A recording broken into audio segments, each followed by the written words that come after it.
Support for this podcast comes from Zuri Food, all natural, all human-grade dog food, offering 4 different diets to optimize nutrition for your pup, and now 2 different kinds of dog treats as well.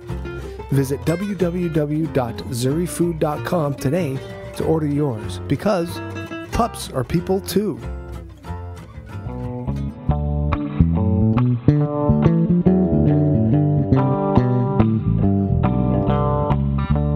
Guitarcast, here we are. I'm here with Andreas Geck. How you doing, Andreas? I'm doing great. Thanks for having me. Yeah, man. So this is actually the first podcast of the year that we're recording. I don't know what order it's going to actually air in, but this is the first time this year, 2018, that I'm sitting down to record. Well, I'll tell you this, man. Not only is this the first one this year, for me, it's the first one I ever even heard. Yeah, okay. I've never even listened to a podcast. I didn't even know what it is. Awesome. So there you go. I'm kind of, I don't know, I'm like a little bit of an imbecile when it comes to technology. That's perfect. That's great. It's better than coming in here with all kinds of preconceived, ideas about what you want to say. Yeah, I feel quite honored to actually be asked to do this, and I have to say, I'm also a little terrified. I don't know what to expect. So we'll see. There are literally dozens of people listening. So it's all good. Dozens. All right, you too.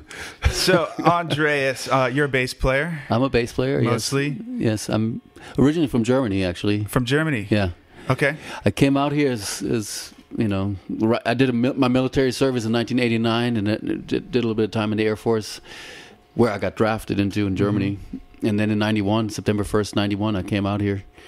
First went to Boston. So you were at Berkeley, right? I went to Berkeley, yeah. Yep. Did my entire undergrad in less than 2 years, actually. Wow. And then I came out here to LA on a gig, It was a musical. It was called Cloud 9.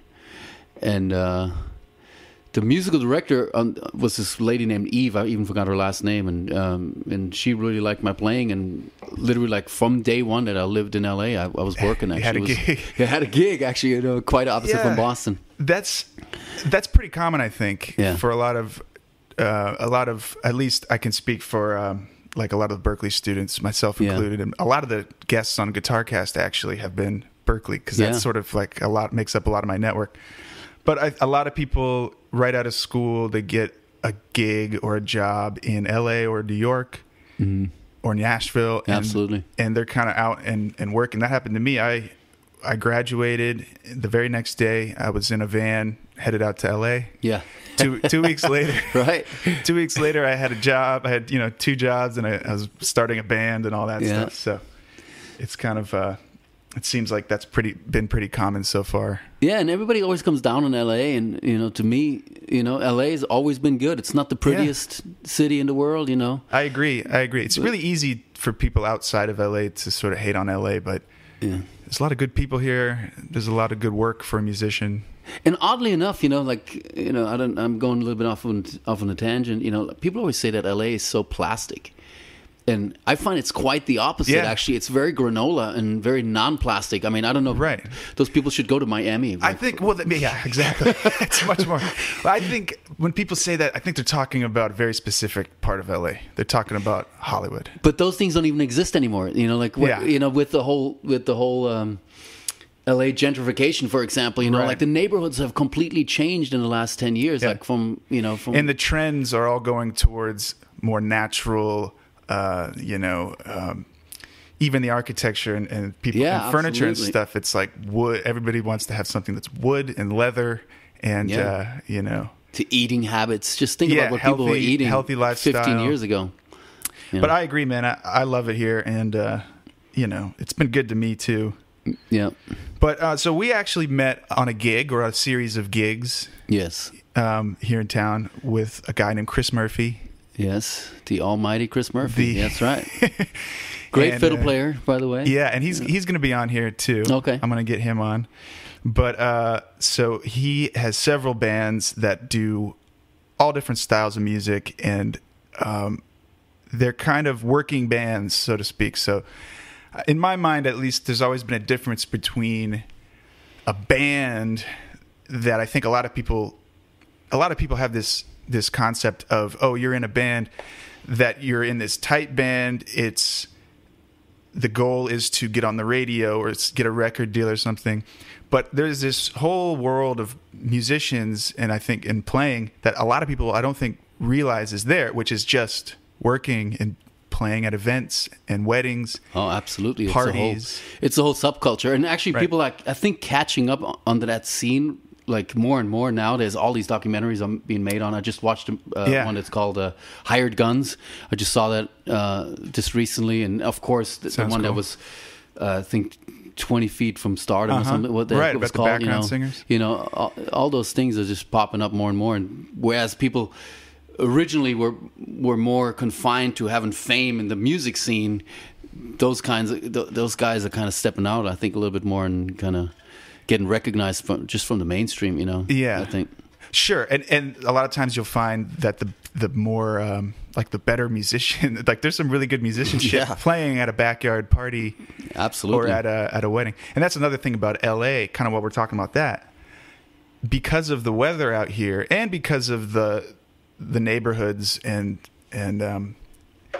you get out into a place like Malibu or really any town in and around LA, these people are having parties year-round, weddings year-round. There's really not much of an off-season. I guess right around December, January, it gets pretty slow. Yeah.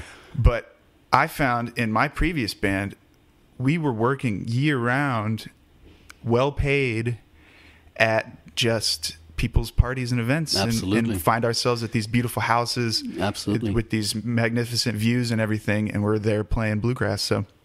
And I have to say also, what I always find fascinating is LA is still such a city of dreams. Everybody comes here and they have a dream, they have a goal.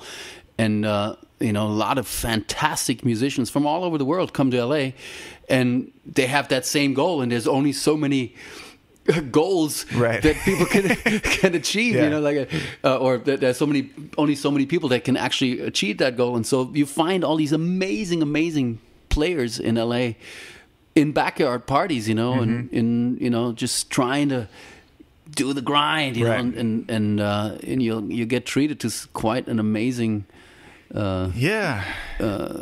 skill level, in these kind of things, Yeah, and I find that people really appreciate the band in those type of events. People get we get a lot of compliments, and we get a lot of people who really appreciate it. Another thing, people might say nobody in LA appreciates music or something, but I found it to be the opposite. I found that if you have a solid band and they're doing well, they're the most interesting thing at whatever event it is. It could be a wedding, but even the bride and groom, all they want to do is talk to the band sometimes. That's true.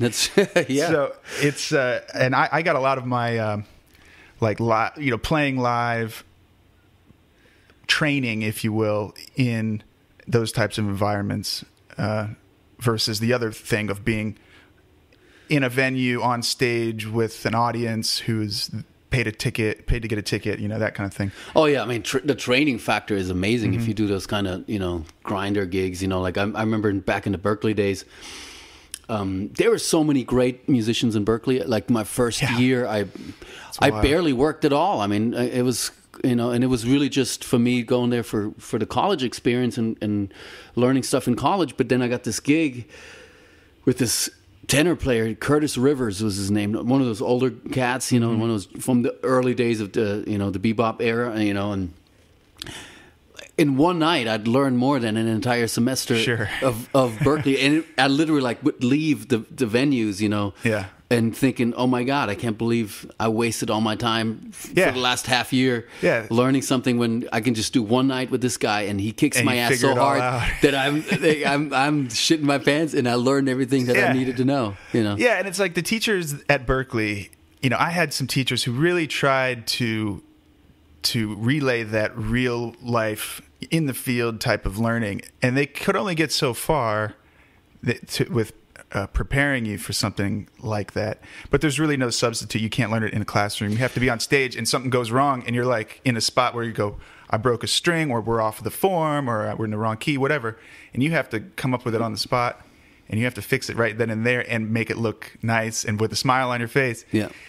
it's hard to teach that. You kind of just have to go through that. I mean, even just like, if you think about it, Berklee is really all about jazz improvisation. You know, they try to teach you how to do, how to function in a jazz setting or even in a Latin setting, whatever, and improvise over it. But people don't teach you tunes. You know, that's one of the things that I was really noticing. You know, everything is always, okay, let's get so-and-so real book out and turn to page 23 and there's whatever, Days of Wine and Roses. Yeah. And it's pretty much just reading something out of a real book and then being expected to solo over something that is really just a visual art form, in front of you at that point, because, you just see a bunch of changes on a piece of paper in front of you and you don't have anything in your head right now. So I think what most jazz schools lack is just the oral aspect, of it, just telling people, hey, just learning by ear. For 2 months now, go learn these 8 songs and learn the way Oscar Peterson is doing this, and learn the way Monk is doing this, and learn the way this guy's doing it, and this guy, and just listen and just have it in your ear to such a degree that you totally own the song, and a lot of the newer kids, they just don't know tunes, Yeah. I found that, like, when I was there, which was, my last year was 10 years ago at Berklee. And at that time, the bluegrass scene was coming up. It was starting to like really make a big impact on the students there. And there's a little bit of that there's a lot of that in bluegrass too, where you have to learn, yes, you need to know the chord changes. That's hugely important. But a lot of it, and this all happened outside of school, there would be these tune swap parties where it would basically just be a big jam and everybody was learning by ear. And like you said, like so well that you just own the tune. You know every in and out of the melody and you can do the, reharms and that's, but again, that was happening outside of the classroom more so. Yeah. So okay, other than the the working gigging aspect, you're also involved with some touring acts, and you've been involved with some touring artists and stuff like that. I know. I started becoming what they call a touring musician, in 2000. Actually, in the mid 90s, I had kind of an original band we called Rumbling Fish. We were, working really good for 4 years. We were super indie pre-internet. We had a mailing list of handmade flyers, and we had a mailing list. You wouldn't believe it. We sold out the Roxy 3 nights in a row, back. This is when everybody was paying for playing at the Roxy. It was a really amazing band. We did 3 European tours together, all unsigned, and then at some point we got signed and we broke up within a month. Wow. It was crazy. But anyway, so, I was doing that for a good part of the 90s, and finally in 2000, I had to go the opportunity to go on the road with Christina Aguilera on her Genie in a Bottle World Tour. Wow, it's a big one. Yeah, this was the biggest thing I've ever done. And it was, although it was a really short tenure that I had there, it was pretty much just the tail end of the tour. To me, it just opened a whole other world, and yeah. And so was that like an audition in town that you had? I had an audition. Well, I don't want to get into exactly what happened politically, but I had the audition, and let's just say politics were involved, and I won it, but I didn't end up going on the road after all, and. But because everybody heard me, the bass player that they ended up using, who was on the road with her for 3 months or whatever, he dropped like super fast. He's like, okay, tomorrow I'm not going to be working with you guys anymore. And they were on the road, in the middle of a tour. So the musical director calls me. He's like, "Hey, you still interested in doing that gig? You still interested?" And I was like, "Yeah, sure. When?" He's like, "Well, it's tomorrow. We're going to send Rocket Cargo up to your house and pick up your gear if you don't mind, and then we'll ship it out, fly it out tonight, and then we'll fly you out tomorrow." And they sent me an overnight express of a live mini disc. It was a mini disc of the set. Short-lived technology. And and I actually bought a mini disc Walkman so I can just actually learn these songs. Yeah. Practically overnight. So I've had this Walkman, so even on the plane I could actually learn these songs, And I flew to Seattle. I met with the MD in the hotel room. He talked me through the set real quick, and then literally a couple hours later, I was playing at the Key Arena, with 25,000 people or whatever, playing the set, and it was quite a scary thing. What were those shows like, as far as like so you learn the set, quickly. Yeah. Literally note for note. Like, I mean, that's one of those things on any R&B gig or pop gig, there's very little room for doing anything original. It's like literally learn note for note, Right. So I learned the whole set. And was this before the days where even a live show everybody would be on a Pro Tools session and playing on a no, it was not Pro Tools at the time. Yeah. In those days they had either ADATs or hard disk recorders for tracks. You had like an in-ear monitor? So I had in-ears. I was so new to the scene, I didn't have molds. Yeah. I had generics, which kept falling out. I didn't know what to do with these molds, because my bass trap, every time I moved, it pulled them out. Right. And so all of a sudden I didn't have any monitors at all. I couldn't hear. But I was standing right next to the drummer, which was great, because so at some point my right ear popped out and I could just hear the drums like live, and and it was Brian Fraser Moore. Was amazing. He's such an amazing drummer, and it was one of the greatest experiences just playing with him. It was quite a trip. My first gig went great. My second one, I feel like my second one I could have done better. But then it was then it started to get less scary after the second one. So that was your first time in front of a crowd of that size? Actually, it wasn't the first time in front of a crowd that size. Actually, it's weird. I did a couple years earlier. I did a fluke one-off gig with a guy named Branscombe Richmond in Nice, in France, in southern France, and they had 350,000 people in front of the stage. Shit. And that was, I think, crowd-wise, my biggest one, although it didn't feel so big. It's so big you can't even... Also, they didn't necessarily come out for the music. That was during the World Cup, or I think maybe it was the Euro Cup. I don't know. I can't remember what it was, but it was a soccer event, and everybody from the town or from the neighborhoods just came out because they knew there was a party going on in the square, or wherever we played there. So that was the biggest crowd I played thus far, and then with Christina it became it was an arena tour, it became a natural thing. We did, the Rose Arena in Portland next, and then we flew to Hawaii, and it was quite heavy for me, and for me I felt like I was the new kid, in many ways, because I wasn't from that scene. I had an original band for the longest time, and then all of a sudden, overnight, I became like a hired cat, which was fine with me. A lot of my idols from back in the day, when I was a kid, when I was learning how to play the bass, were hired guys that I, as a musician, knew. Of course, Lee Sklar, was one of the big names that I thought, man, this guy's everywhere. This guy's Neil Stubbenhaus. Those are like guys that I grew up with. Where back in the days when you would still look at a record cover, and you'd look at the credits and who played on this, So for me, there's always certain guys that's always used to stick out, and I was always thinking, wow, these guys have an amazing life. They play on all these records, and they must know all these artists. Yeah. And so it was.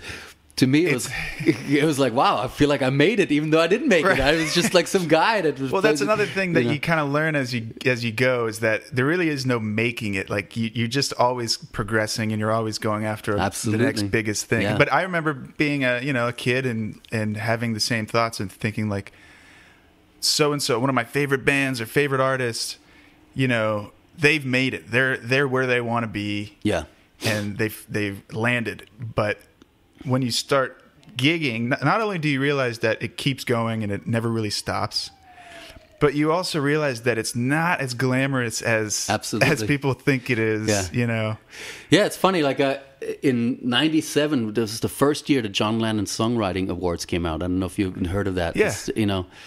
And I won it. Wow. Me and my partner, Renee Goldsberry, we had a writing partnership, and we wrote some songs, and they had 40,000 entries. We won the pop category, the rock category, and the R&B category. We didn't win the overall one, but we had three other ones, and we had 2 more honorable mentions. Wow. What they called honorable. It's if you're not in the top 3. So we actually had a really good record of That's great. Yeah.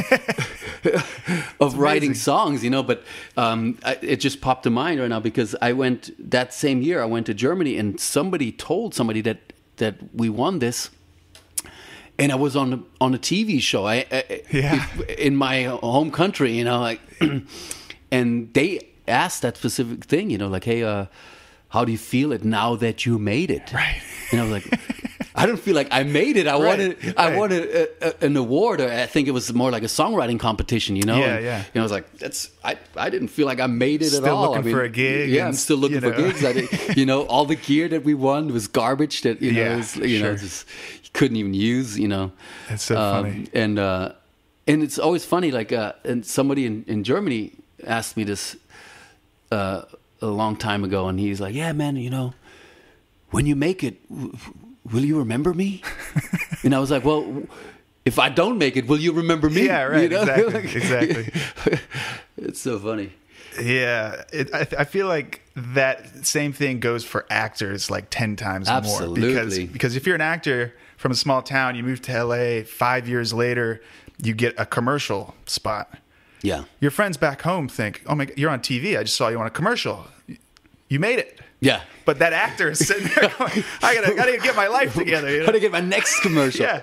And I think with the actors, it's even worse because their life is so about auditions and, those kind of things. You showing up, and doing a quick 3-minute see somewhere. And a lot of times for actors, it has little to do with your talent or your acting chops. It's more about your look.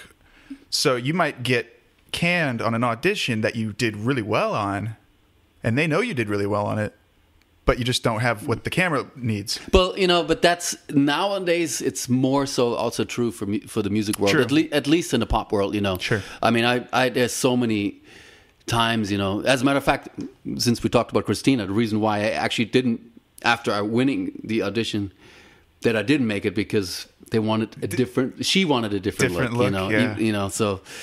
Yeah, it's understandable, like you think, what can you market best, and who do you want absolutely, yeah, everything today is on video somewhere, whether it's cell phones or whether it's being broadcast or whatever. It's and also think about it, the risk factor that they have nowadays. These artists, they don't have the record sales that artists that we grew up with had. That you can always fall back on the record sales or even on the concert scene, Mm-hmm.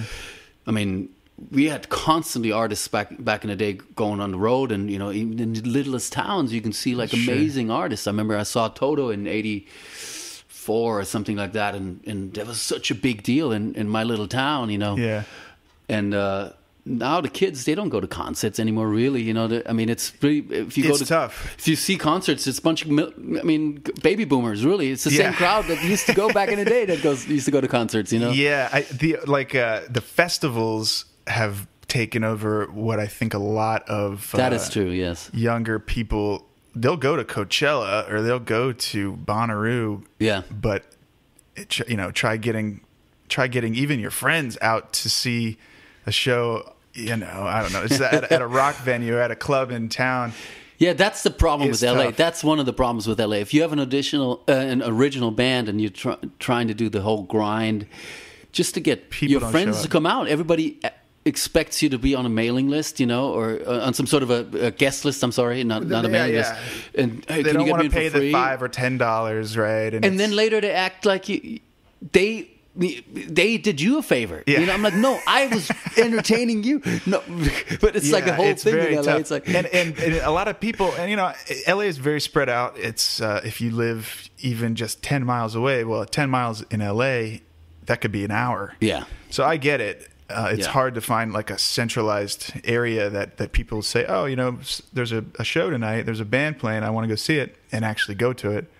Well, and also in LA nowadays, what's sad is actually a lot of the original clubs that they had, the live clubs, kind of are closing down. You know, there's so many amazing venues that were here just years ago, and they are now a Starbucks or something. Right, you know. yeah. I mean, Lavalley, what a great venue that was. There was, you know, where people you would just go there and know you get some amazing show. You know.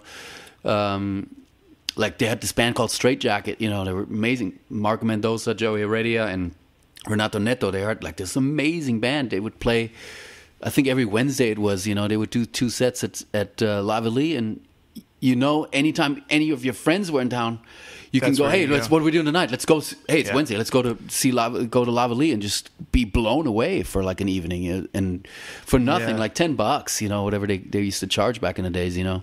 Yeah, it's we had a lot of trouble with that with my old bluegrass band. It was tough.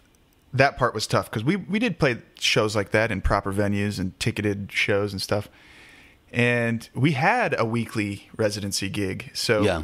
We had people saying, why would I go pay to go see you for 30 minutes at some club when I can go see you for 3 sets for free every Sunday night down the street?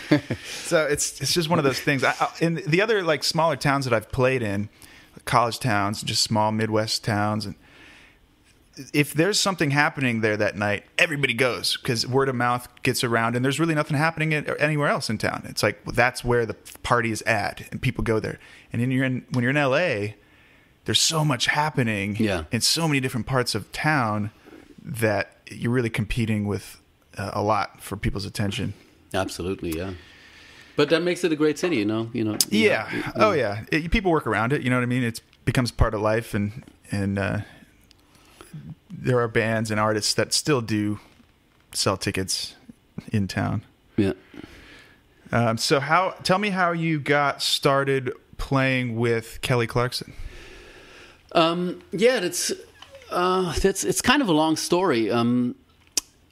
In 2002 or 2003, I want to say, I became musical director for 2002.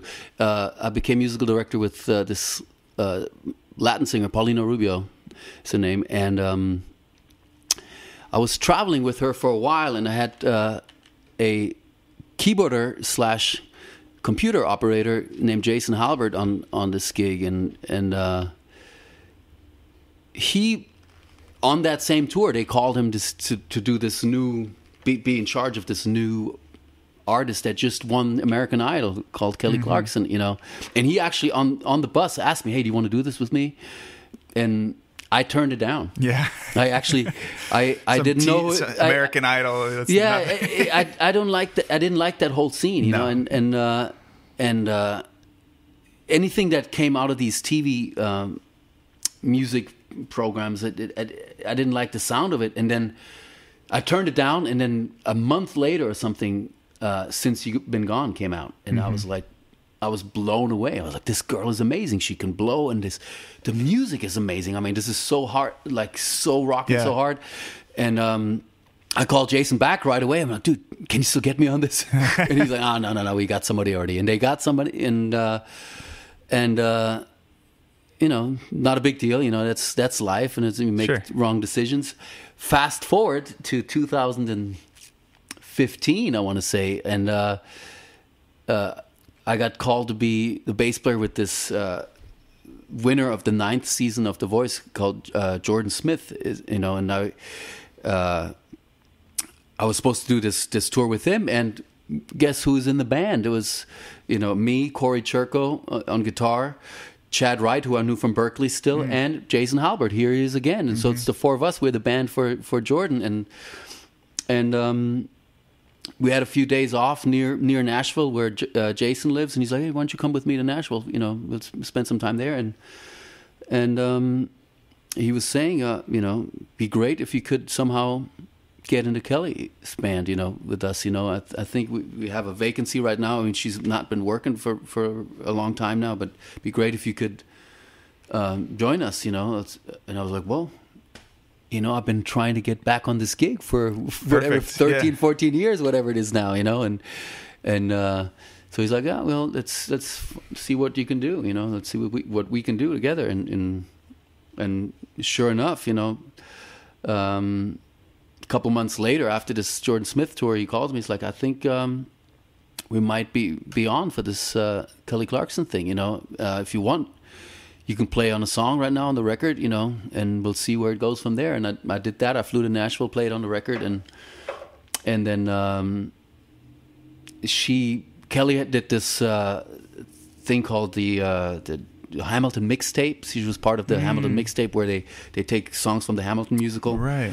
And she did one of these songs that she did a Kelly Clarkson version of. And sure enough, after this record was done, Jason calls me. He's like, hey, you know, you want to go out and promo this song with us on these TV shows, you know? And I was like, yeah, absolutely, let's do it, you know.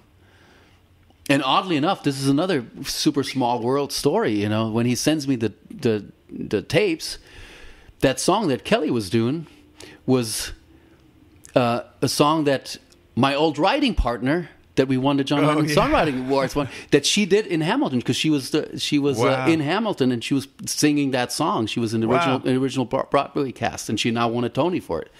And and so, small world, you know.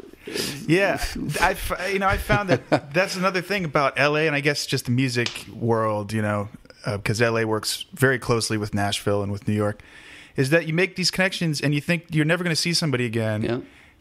But I'm constantly running into, whether professionally or not, a lot of these people that I saw at a gig or played on a project with years and years ago. Yeah.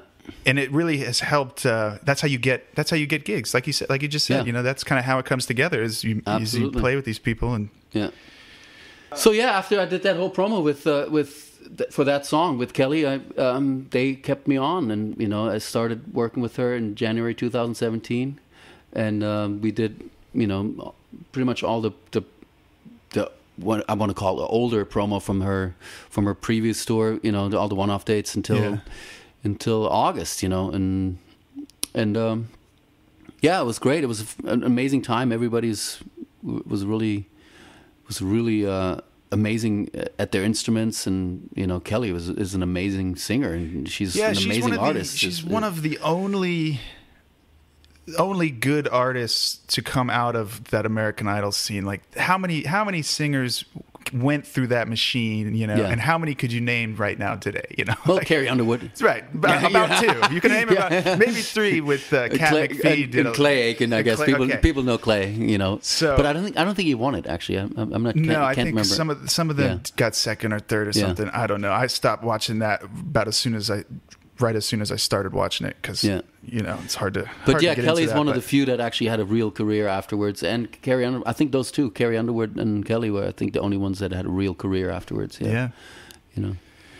But I mean, they also created a voice for themselves that is not so TV show, you know, like that. I want to call it the Disney sound, you know, like that whole, you know, really mellow ballads that feature their voice, you know. No, they kind of went ahead for it and created a sound for themselves, you know. And that's with anything in music, that's always the ticket. You have to create a sound. Yeah. You know, if you just play what you think people want to hear, it's never going to get you anywhere at all, I think, you know. It's always, you know, what is your voice? You know, what's your tone? What's your, you know, how do you want to sound, you know, with anything in music, you know, or any art.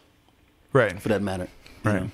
And it definitely, mimicking is part of the learning process. Absolutely, yes. You know, there's a lot of when you're getting into something and you're learning something, you should be trying to imitate, and you should be trying to recreate what you're hearing and what another artist is doing. But once you've kind of come to a certain level of capability, that's when you really need to come up with a unique. Yeah, absolutely. Like, I mean, if you want to imitate, that is good for creating your your vocabulary. Yeah. But you know, once you know the vocabulary, now what do you speak? Right. What do you say? You know. So I totally agree. You know, it's a learning process, but you know, at some point you got to step out of it and create your own voice. You know. Yeah. Well, what do you say? You want to play a song here? Yeah, love to. Since, you and I know each other from the bluegrass world, why don't we do a bluegrass tune? Sounds good. Let's do Hold What You Got first. Okay. So, yeah.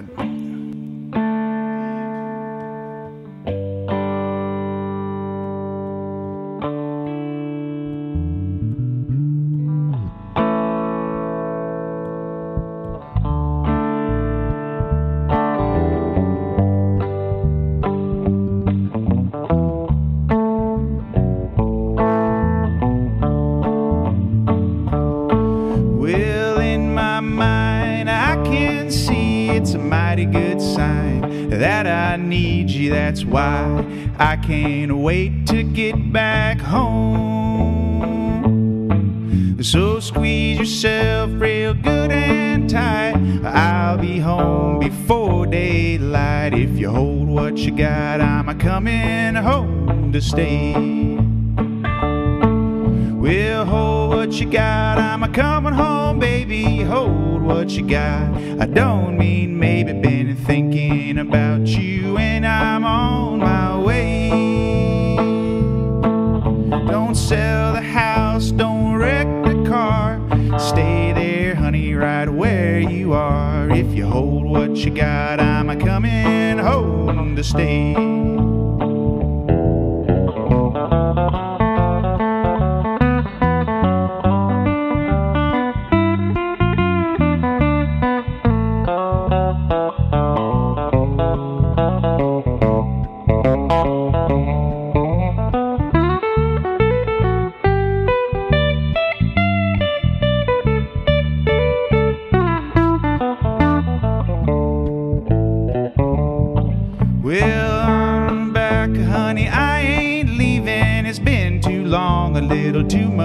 Grieving this time. When I get back, I'm going to stay.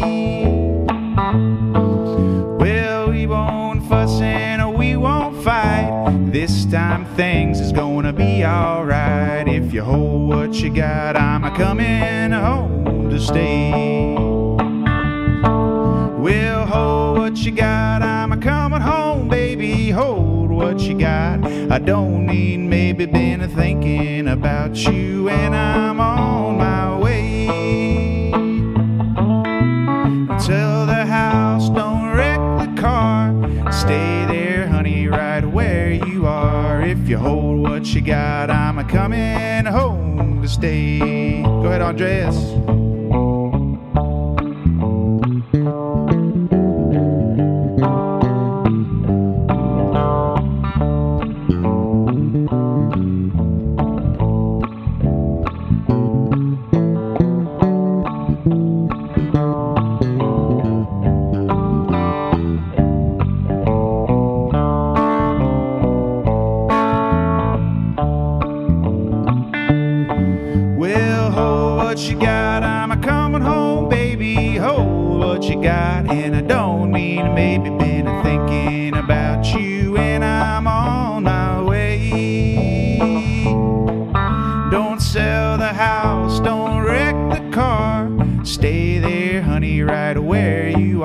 If you hold what you got, I'm coming home to stay. If you hold what you got, I'm coming home to stay.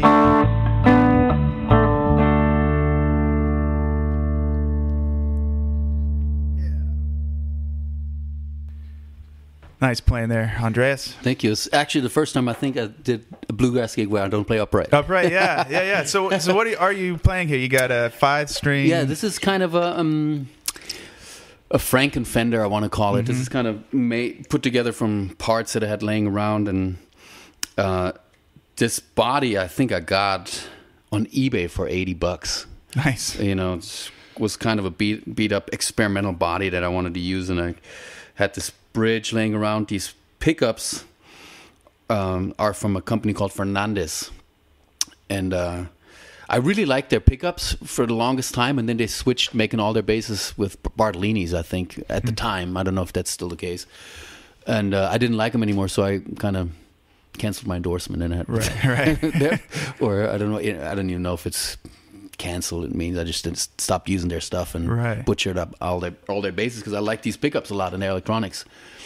And put them in my Fenders, and this one here looks very old, but it's actually only 12 years, I want to say, old, or 10 years, maybe even. I think I built this in 2006, and it just looks very patina because I never lacquered it, and so I always have dirty fingers, and it gets dirty very quickly. And that's a sign of a played instrument. Yeah, it looks really good. It's funny. I did one tour one time, and we had a new techie on the crew, and after we did all 3 weeks of rehearsals, he took it upon himself to kind of clean everything up, the cases, and ended up on this bass and took maybe an hour or two of cleaning on this thing, and went ahead and ground all this grime off the fretboard, and it started looking brand new, and I was so upset. I was flipping out. Yeah, are you kidding me? Yeah, you can't. So you got to know better than that. To mess with the player's gear like that, but. And he was so apologetic. Like once I explained to him, like, "No, are you crazy? This is the good stuff. This is the nitty gritty." Yeah, he got so upset that I'm so sorry. I'm so sorry, amigo. Well, Andreas, thank you so much for being here and doing the Guitar Cast with me. Absolutely, thanks for having me. I hope it was somewhat interesting to your listeners. Yeah, I think it was very interesting. Interesting to me, at the very least. Why don't we play something and we'll take it out with the song. Yeah. Want to do All the Good Times? Yeah. All the Good Times Are Past and Gone. That's one of the most lonesome titles I've ever heard. It's a depressing song, I have to say.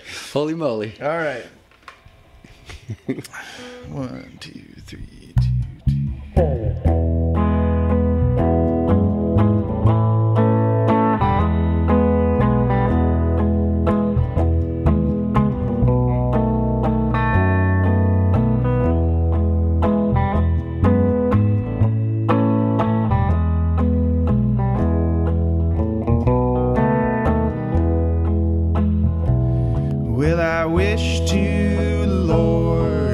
Never been born or died when I was young.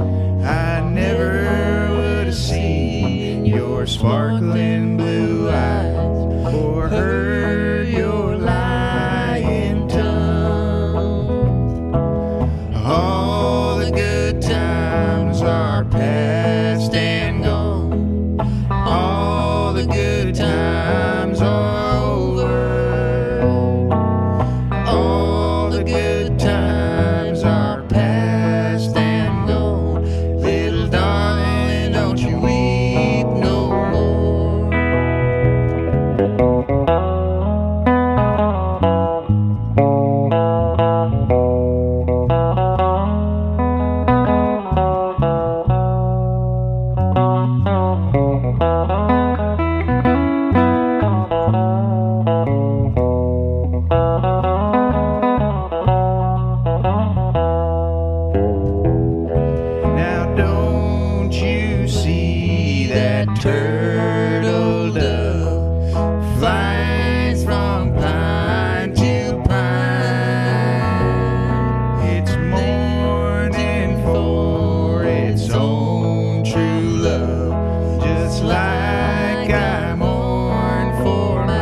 are past and gone. All the good times are over.